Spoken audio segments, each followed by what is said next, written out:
جرم عيدك آمين برام مرح أرفع الله آمين بارسل النهبا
Mr. Arvind Alamayo. Mr. Mystery Subsidies. I want to congratulate the Prime Minister and the government of Ethiopia for bringing out properly the history of Ethiopia by building this, repairing these old buildings and building this park. This is a result of ideological clarity. People are not clear. They look at history in a fragmented way. Everything leads to something else. Something cannot happen without being preceded by something else. Therefore, the culture of trying to erase what the previous leaders had done is wrong. In Uganda, we had seen this, although we fought civil wars, but when we gained the upper hand, we insisted on forming what we called a broad-based government, where even the people who were against us before were integrated into the government of that time. So therefore, I want to congratulate the Prime Minister for doing this. He has now captured the real history of recent Ethiopia, starting with the Emperor Menelik, coming all the way to the present. I think this will also help to bring unity in terms of perception among the Ethiopians. If there are groups who felt annoyed and neglected, the Prime Minister has recognized everybody, and I congratulate him and I thank him. Let me begin by saying that I'm greatly honored to be with you today as we mark this auspicious launch, the grand social ceremony and the inauguration of Unity Park here in Addis Ababa. I take this opportunity to join President Uhuru Museveni in congratulating you, Prime Minister,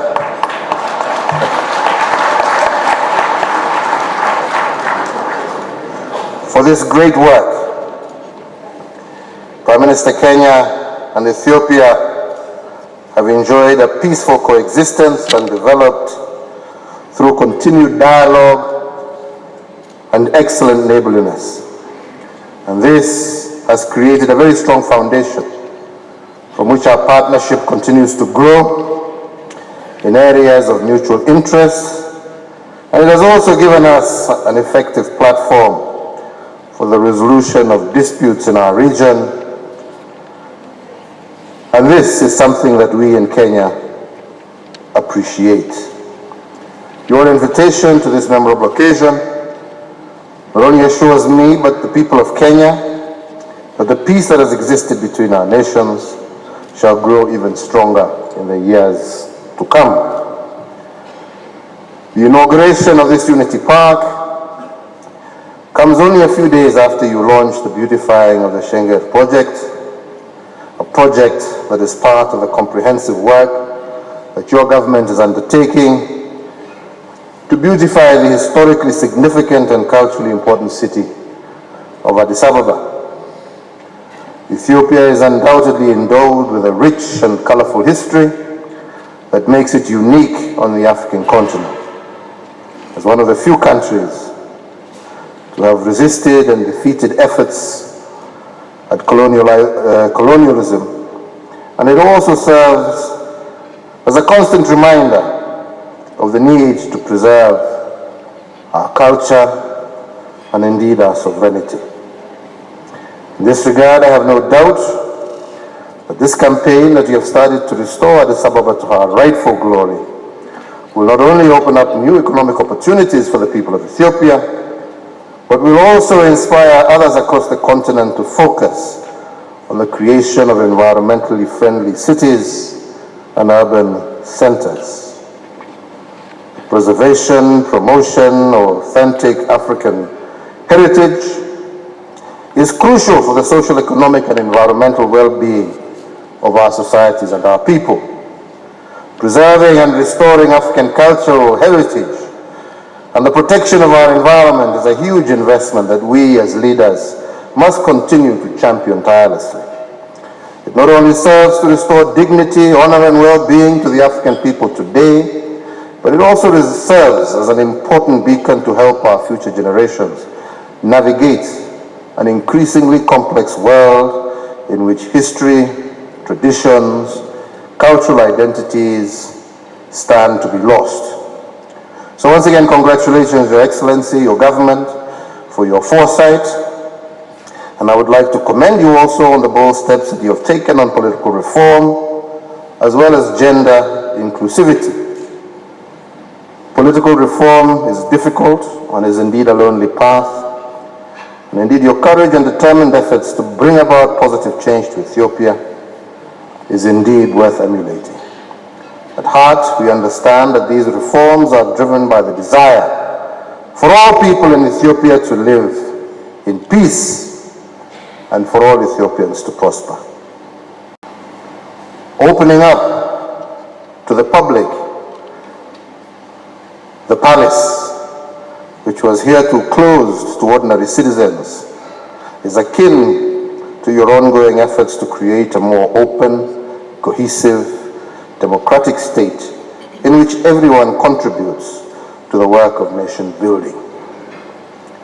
This year, Kenya and Ethiopia will commemorate 55 years of our historic relationship that was initiated by our founding fathers, Mzee Jomo Kenyatta and Emperor Haile Selassie.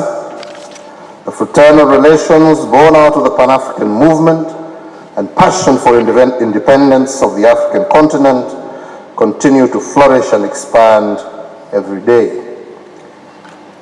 So again, congratulations to you, the government and the people of Ethiopia, on the inauguration of this Unity Park, and indeed the splendid display of environmentally friendly urban plans for the 21st century, coupled with Ethiopian beauty and rich cultural heritage. I finally conclude by saying that a country that has no history can never understand her present and is therefore never able to plan for her future. Every country, and I repeat, every country has a good past, a not so good past, and a past that we would all wish to forget. By recognizing this, one can begin to heal from the wounds of the past and start the process of healing, of reconciliation, and prosperity. Congratulations to you, Prime Minister. Congratulations to Ethiopia. You have started on your journey to a great future. May God bless you on this journey, and may God bless Africa. Thank you. It's a great pleasure and privilege to be attending Ethiopia's grand social ceremony, a noble experience of generational legacy today at Unity Park in this beautiful city of Addis Ababa. I congratulate my brother, Prime Minister Dr. Abiy Ahmed, his government, and the people of Ethiopia for the restoration of Unity Park. The restoration of the palace is an important symbol of the wider reforms and successes Ethiopia is achieving under the stewardship of Prime Minister Abiy Ahmed and his government. The restoration of palace is truly magnificent. It's an honor to be surrounded by history and the beauty of modern design in this wonderful building. Ethiopia has historically been and will continue to be a destination for trade and tourism for the Somali people as a neighbors. Our two sides must benefit from the opportunities offered by our two respective countries, and in the process further strengthen our people-to-people relations.